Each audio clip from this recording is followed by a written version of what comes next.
see some of the stuff that's going on in the world today, and I'm scared.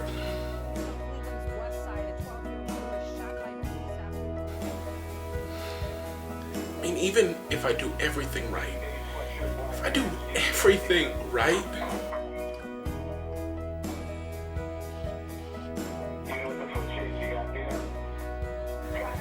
I make one false step, I don't know what's going to happen to me.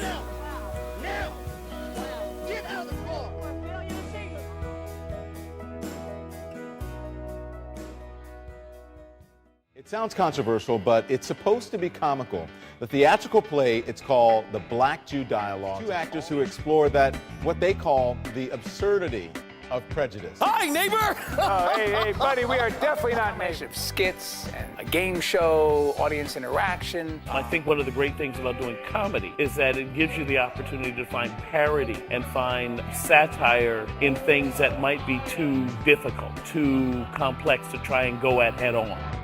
The show has been one of the most popular diversity and social justice programs on the college circuit for over 5 years. This success led them to add a college-age actor to the performance.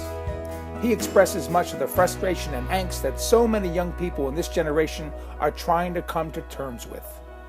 Some of the jokes were like walking the tightrope, because I think at the same time that could be a good thing, just make people uncomfortable a little bit so they can see, okay, yeah, this kind of really happens.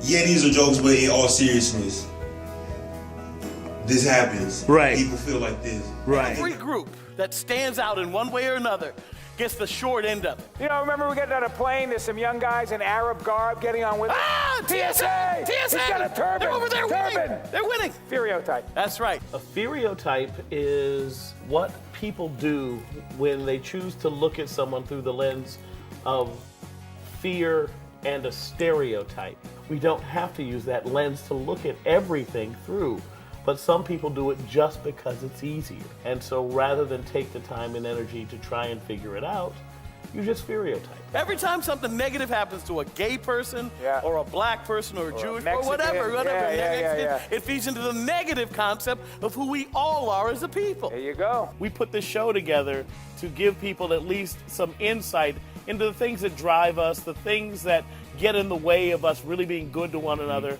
And ultimately, if you're willing to be honest with someone and give them a little bit of rope to maybe make a mistake in the name of understanding, you're really going to get to something significant. Yeah.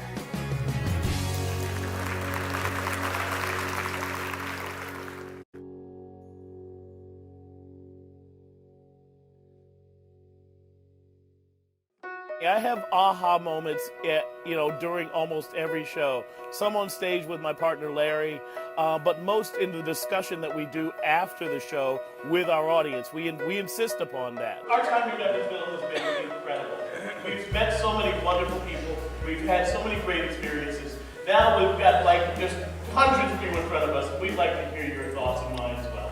The show itself was wonderful, but the discussion afterward, that was spectacular. For me, the more we're out there, the more people we meet, the more I'm growing as a human being and understanding the nature of these things that we deal with, the better I am at communicating it through words or through theater or comedy. I think that it was a very important message, and I think that they did it in such a way that was funny, and everyone was able to laugh at it rather than feel awkward about talking about it. It was a really powerful experience. It hits a lot of points, and I think it can be expanded to a lot of subjects that affect a lot of people, and it really makes you think about everyone. Just saw the Black Jew Dialogues. It was fantastic. You gotta come see it. Our political discourse isn't necessarily the greatest model for giving us, the common people, the language for having healthy, honest, productive, and respectful discourse. And so there's a